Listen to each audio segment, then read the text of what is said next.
Hey, y'all. Welcome to season 2 of the Reckless Optimist podcast. I'm so glad that you're here.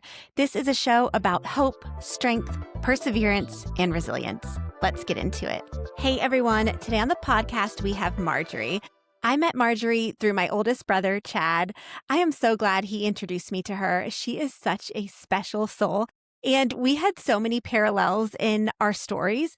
She is 8 years sober. She is a registered nurse, and she shares her story tonight about what it's been like to be a person in recovery, a person that chooses to not drink, someone that has been given a second chance at life, and a second chance at love. I know you guys are going to love this story. Let's get into it. Hey, everyone. Help me welcome Marjorie to the podcast. I'm so excited that you're here. So I have to tell everyone how me and you know each other. So my brother, I'm the youngest of 5, my oldest brother, Chad, sent me your page, and I think you had just recently celebrated 8 years sober. Is that right? Absolutely. Yeah.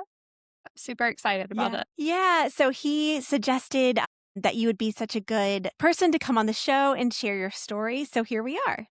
Yeah, I'm really happy to be here. So this should be really interesting. Yeah. Well, we're going to start our episode out with a quote like we do each time. And the quote for your episode is actually one I found that you had shared earlier this year. And it's by Leland Val Van de Waal, who is an American psychologist and author, and he's known for his work on self-awareness and human development. So the quote goes, "The degree to which a person can grow is directly proportional to the amount of truth they can accept about themselves without running away." What does that quote mean to you? I think to me over the years, it has really kind of resonated just with me figuring out who I am. And especially over the past 8 years, figuring out who I am in a completely present way. There's parts of us that all of us struggle with. And I think that parts of me I have struggled with my whole life. I think before I decided to completely quit using alcohol, I used that just to kind of cover those parts of me up that I wasn't really sure about or that I struggled with. So that quote just really resonated with me as far as just personal growth and being able to reach within myself to figure out who I am and what I'm made of. The giving up alcohol for me was more of a way to figure out those things about myself, like who really am I without this. So Yeah. And what a journey that is, When I read this quote, and, thank you so much for sharing this quote because I found it through you. A lot of things came up for me. One is the whole concept of denial. I think when I was in active addiction, I was in denial about the hard reality, the hard truths about my life. I would try everything to fix mhm. myself, but never really look at the one thing that was probably the most damaging. I also feel like your emotional maturity sets the ceiling for your potential. And, with emotional maturity comes facing the hard truths about your life, like really doing that good self inventory. So, yeah, I really like this quote. I like this author. I'm going to have to look up some of his other material.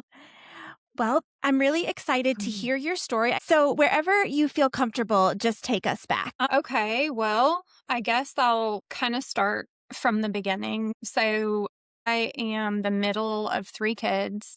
My dad was in the military. He was a career military person. He was actually a chaplain. He was in for 27 years. We moved every 3 years as kids. My mom is legally blind, has been her whole life. And my younger sister has a really serious neurological disability.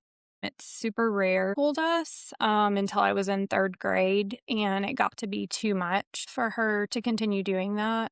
And so I would say probably from 5 years on up to where I am now, it's just been a journey of trying to figure out who I am. And in my younger years, having a lot of anger and resentment and just not really knowing where I fit into the world. I would say probably around 13 is when I was introduced to alcohol by my older brother while my parents were having a Bible study at our house, which is great. So that's kind of when that started. And I think just the self-esteem issue started very young, just feeling very lost in the midst of my family and all that we had going on. And I absolutely adore my parents. They are wonderful people and have done an excellent job raising all of us. But I do think that just as an individual, I had a really hard time growing up with a lot of the different aspects of our family and kind of started using alcohol at an early age.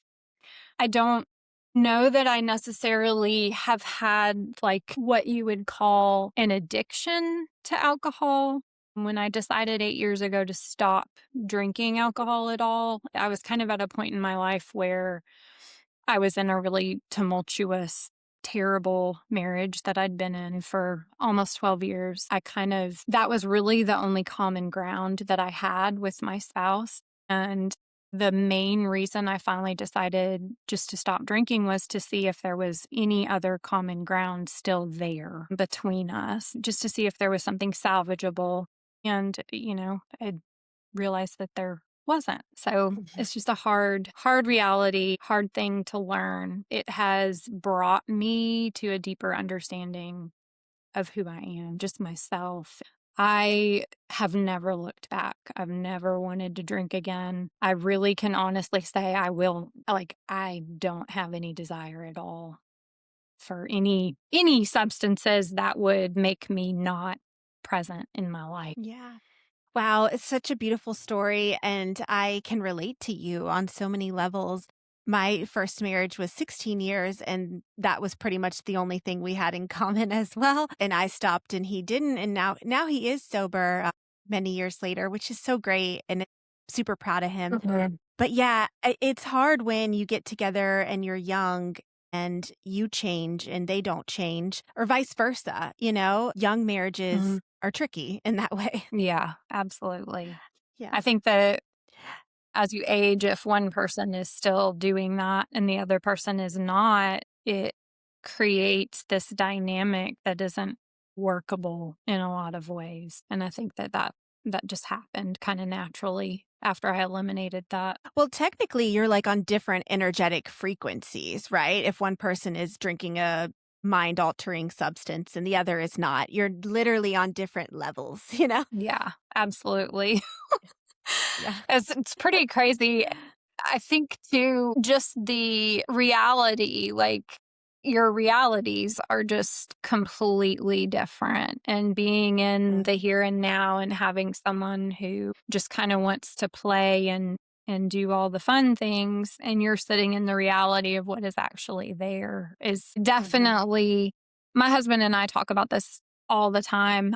My current husband and I have been married almost 7 years now, and he's been in recovery for 17 years. And so he totally gets that. Neither one of us has any desire at all to be back in that world that we were in. And it's kind of funny because we always joke if we go to a party, we don't really care if other people drink or whatever. That's other people's business. It doesn't bother us at all and it doesn't tempt either one of us. But when we go to a party, we always joke, we're the McLaughlins. We stand by the food table. We stand by the trash can. Like instead of having to be where the drinks are, we're where the food is. Yeah. Throw me the food. Yeah.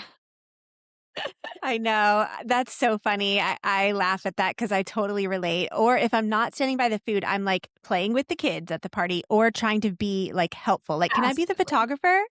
Can I clean? Like, give Yeah. me a job to do. It's That's something so to do funny. where I'm being useful. Yes. Yeah. Well, I have some follow-up questions. So, on that day that you decided to quit, did anything come to a culmination or like kind of describe that last day for us? Well, I would say that, it had been years of me really kind of ruminating on this thought. I grew up thinking that divorce was not an option. I grew up in a Christian home. My parents have been married for 50 years. My grandparents were married for 72 years. I mean, it's just not something that our family does. And here I was and had been for many years thinking about these things and just trying to figure out a way to make things work. At the time, my daughter was really, really little. You definitely don't want that for your child, but it just became more and more apparent that it was just something that I needed to try for myself because I was feeling very hopeless in the situation. And I was It's like I was coming home and just immediately wanting to just numb out because I was so miserable in my life. And, I'm someone who's always wanted to be a mom. And here I was, a mom of this beautiful, awesome, amazing young girl. And just every day coming home so miserable. And the only way that I felt comfortable was if I had had the highest alcohol volume beer that my husband had in the house. And I remember at one point, she and I were jumping on the trampoline out back. And it just occurred to me, like, how much joy she had. And she was just completely unaware of how miserable I was. And I just decided, I was like, you know what? Like, I want to reclaim my joy. I want to live fully present in my life, just like she's doing right now. And I'm not fully present. I'm not here for her in the way that I want to be. And I want to be able to model being healthy and having a healthy relationship. I don't want her to grow up in a home where her parents are walking on eggshells around each other and just numbing out in order to coexist with each other. I wanted her to see what it is to really love somebody and to work through the hard things with them. And I think at that point, I just decided I'm going to try this. I'm going to try this. And while I'm trying this, I'm also going to suggest again, because I had for years and years, that we start trying to work through some of this stuff. And so that's what I did. I quit drinking completely, which completely eliminated me going to really the only places that we were going together. And it wasn't even together. He would want me to meet him at like a brewery or somewhere where he could drink and hang out with his friends. And he would want me to bring our daughter. And so it would usually consist of us, me and my daughter, sitting outside somewhere. And it kind of eliminated that whole situation. It also gave me the ability to say, hey, like, we need to work on some stuff. And I was doing that without having alcohol looming over me. I'm just completely present and clear headed. And it really was eye opening to me, just what I was learning just by observing things in a sober way. Mhm. I started to recognize really unhealthy patterns, not only with him, but with myself, like things that I was doing or saying or modeling that were just things that I did not like, that I wanted to change. And so I started to work on those things. We started to go to counseling finally, and I would show up with all my homework done and ready to discuss things. I'd pull in the parking lot and he'd be sitting in his car doing the homework last minute. So it was just kind of one of those things where you begin to notice all the things that you weren't capable of noticing before because you weren't fully present. And those things ultimately, I would say the day that I decided I was going to quit, those were all the things that were running through my mind. And just finally, I just had enough of that and I wanted a change. Yeah, super interesting perspective and what you went through. It's very relatable. I wanted to ask you about that first year because that first year is hard no matter how you got sober. What helped you that first year? I always love when guests can give listeners like practical advice for the first year. I would definitely say finding a community of other people who don't drink. I would say that's like, you can't expect to keep a healthy habit if you're hanging out with people who are not participating in that same healthy habit. So it's really encouraging at first, I would say, to until you're completely comfortable with it, find other people who aren't drinking, find other people who enjoy doing things. I'm a huge cyclist. I love to ride bikes. My husband rides bikes. That was kind of our thing when we were dating. We were riding like over 100 miles a week together.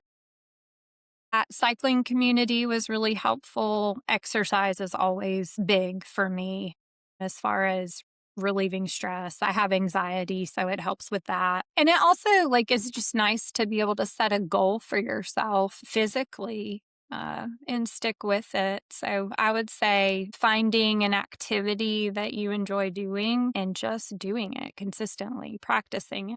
I played a lot of music during that time, just tried to fill the gaps with things that I enjoy doing. I I was an art major. I'm a nurse now, but before I became a nurse, I went to school for art. And so I kind of picked that back up and started getting things ready for art shows, just trying to keep myself busy.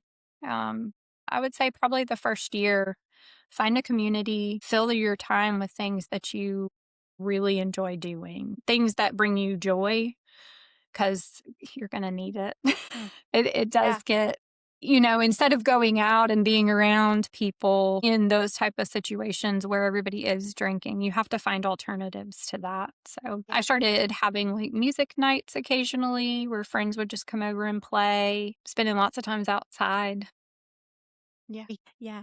For the listeners who can't see, you have the most beautiful background. I could tell you had some type of art background because your house is so beautifully decorated. Well, thank you. Yeah, my husband and I joke, and my daughter hates it. She's always like, "Mom, most of our house came out of our neighbor's garbage." Like, yes, it did. But I'm definitely a dumpster diver. So if you find joy in doing that, go and find the best dumpsters. Yeah. I am also a nurse. I'm a nurse practitioner now, but I had my first 10 years was in labor and delivery.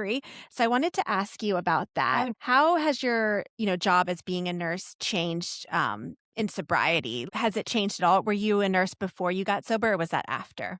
I was a nurse before. I was a relatively new nurse. I had and kind of, around the time that I quit drinking, there was so many things that were going on. Like I knew that I was going to be moving into this just time of divorce. Like I knew that was happening. I was also had been working in the hospital. I was working on a comfort care floor and I hated it. It was so depressing and so sad. And I mean, I can remember during that time, I would get up and it would be dark. So I would tell my daughter bye while she was still asleep and get to work. It would still be dark. And when I would leave work, it would be dark. You're supposed to be working 12-hour shift, but it's like 15-hour. Get home and just be exhausted. And one of the first things I would do is pour a beer and get in the shower and just cry because I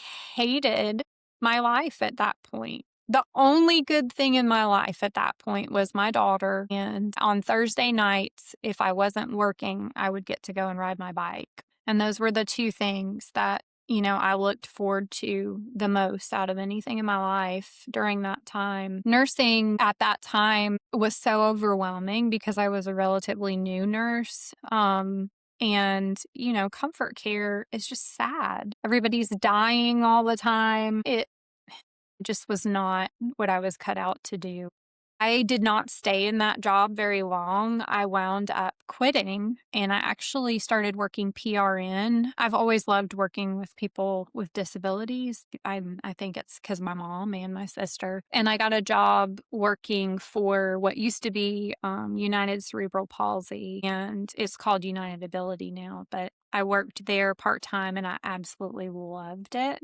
I loved the other two nurses I worked with. I did mostly like tube feeds and, diabetic treatments and that kind of stuff. But just having that time with the patients, building those relationships is so much more my speed than being in the hospital setting. I cannot do the hospital setting. Mhm. Yeah. um, Yeah, it's funny that we have so much in common. It's probably why my brother sent you to me. I also had a very similar experience in nursing. Hospital nursing is extremely stressful, and you see a lot of alcohol use disorder in medical professionals that work in high stress environments, the ER, ICU, because you're in this sympathetic nervous system overdrive for 15 hours, right?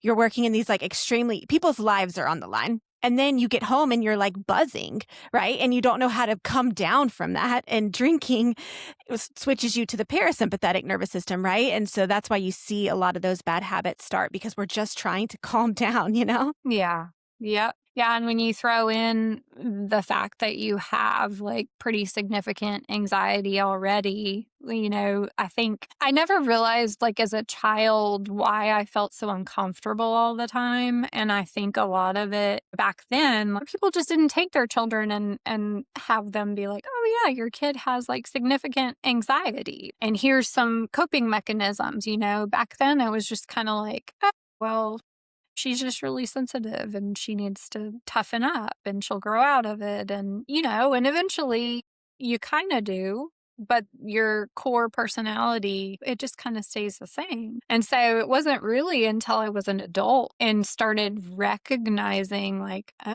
have probably really bad anxiety and, started going to therapy and they're like, oh, yeah, you have anxiety. And this is why you're using these things to calm yourself down and to make yourself feel more comfortable, especially in social situations. I think therapy, I would say, to answer that question you asked me a little bit ago, I would definitely add that for the first year. I think if people are willing to kind of dig a little deeper into why they're doing the things they're doing, like using alcohol, finding the where it started and kind of addressing that. I know that that's really hard, but it is also so liberating once you figure that out. Because typically, it comes from wounds in childhood.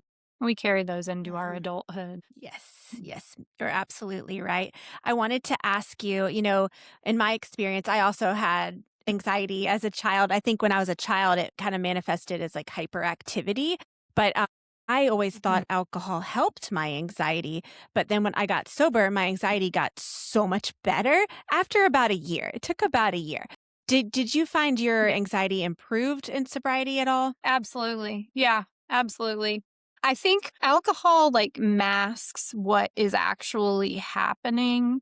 And so you're never really getting to the root cause and you're never really figuring out coping mechanisms to deal with the root cause. You're just icing over the problem. When you decide to eliminate a substance that you've been using as a crutch and really face what the problem is and start working on that, you tend to develop better coping mechanisms because you're more aware of what's actually going on. It's very wise. I agree with that so much. I had a few more follow-up questions for you. What was the hardest truth that you had to accept in early recovery? I would say, one of the things that I started doing because I recognize not only issues with myself, but also, with family members, with my ex-husband, and, my husband now, and he's been in recovery for 17 years, but he's still an addict. So I was really encouraged to start going to Al-Anon family meetings, which have been life changing for me. They're thinking like I needed help with figuring out how to deal with all the people in my life who have addiction issues. But really, I needed help with figuring out how to deal with myself and holding myself accountable for the part that I play in my own life. I would say that accountability is probably the biggest thing that I've learned in really focusing on taking a self inventory, being teachable, remaining open to the fact that I am not perfect. I'm never going to be perfect. Learning to be honest with who I am and where I am, I think has been one of the biggest things I've learned. Yeah. And it takes us back to the quote that we started the episode with. I feel like when I listen to your story, in some ways, you've had a second chance at being present, a second chance to be a mom, and a second chance at love. So, what does the second chance in life mean to you? I would say everything. I mean, being able to start over, hit the reset button, recognize the things you need to change, and actually work at changing them. My life is completely different. Like my relationship with my daughter, my relationship with my husband. I've tried to explain that to friends. Like, I think until you walk through something like divorce or until you walk through something like giving up a substance, we all in our lives, and I know I've done this in the past, like, before I was a parent, I would tell my friends who had kids, well, I won't ever do that. I I would do it this way. And now looking back on that, I'm like, what an idiot. I don't know why I would say stuff like that. And I think that about, going through divorce and going through giving up alcohol, you learn what a gift it is, like just to live with the people you have. You start to recognize what is actually important and what is not. When you go through divorce, if you remarry or whatever relationship you have after, hopefully you begin to see the things that you did in the relationship that did not work, and you learn from those things. And that to me has been such a huge gift, like just being able to recognize like when I need to change something, when I need to do something differently. And I couldn't see that before because I was masking it. I feel Right. like if I had eliminated alcohol a lot earlier on, I probably would not have stayed in the marriage I was in for as long. But I believe in God. And I do believe that I also wouldn't have had my daughter. So, I wouldn't change anything ever. I have learned Mhm. so much through this process, through all of it. And I am where I am because of it.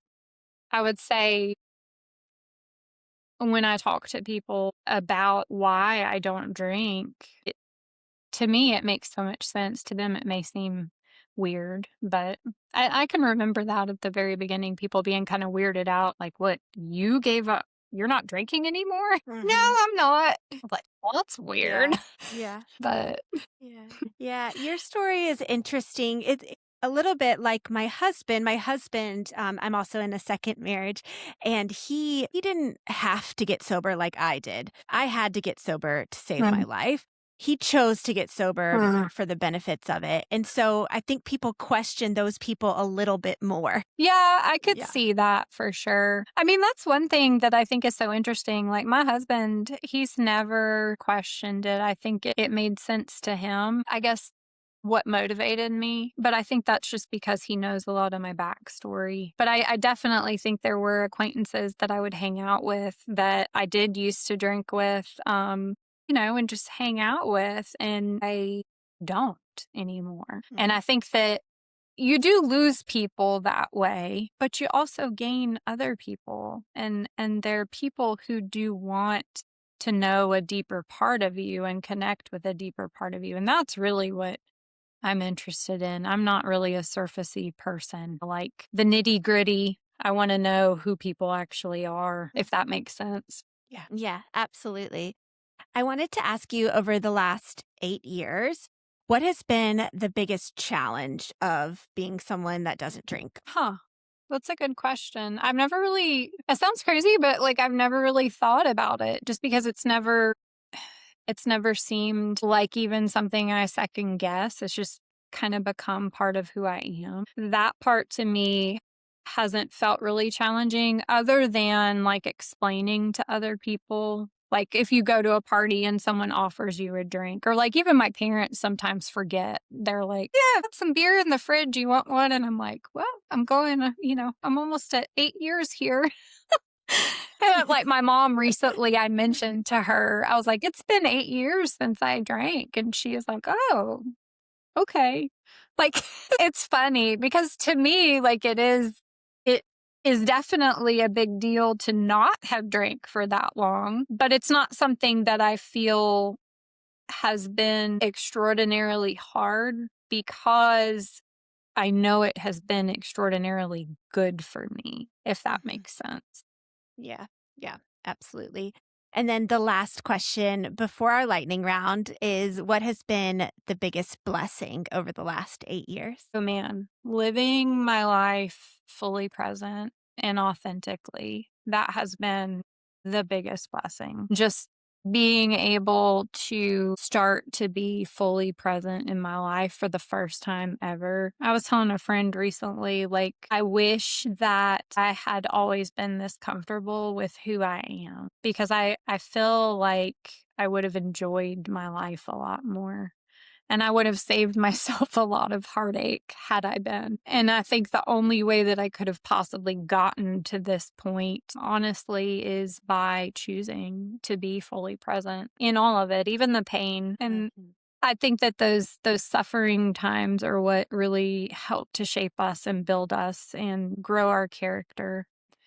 And I would say just being able to grow my character, and that's something I don't ever want to stop doing. I want to be able to consistently move towards change. I don't want to be the same person. Yeah. I love what you said about feeling it all, like feeling the pain and the duality of life, the joy and the sorrow. And I mean, that's essentially what life is. Instead of running away from the pain or the suffering or the bad or whatever you want to call it, but feeling it all the way through and letting it teach you, like letting it be a teacher. Life is such a classroom instead of just like numbing out from it all the time. Absolutely. Yeah, for sure. Yeah. Well, we have made it to the lightning round of your show. And so these are just really fun, get to know you questions. People get invested in you after they hear your story. So the first question is, do you have any hidden talent? I would say so when I was in 5th grade, I did a talent show,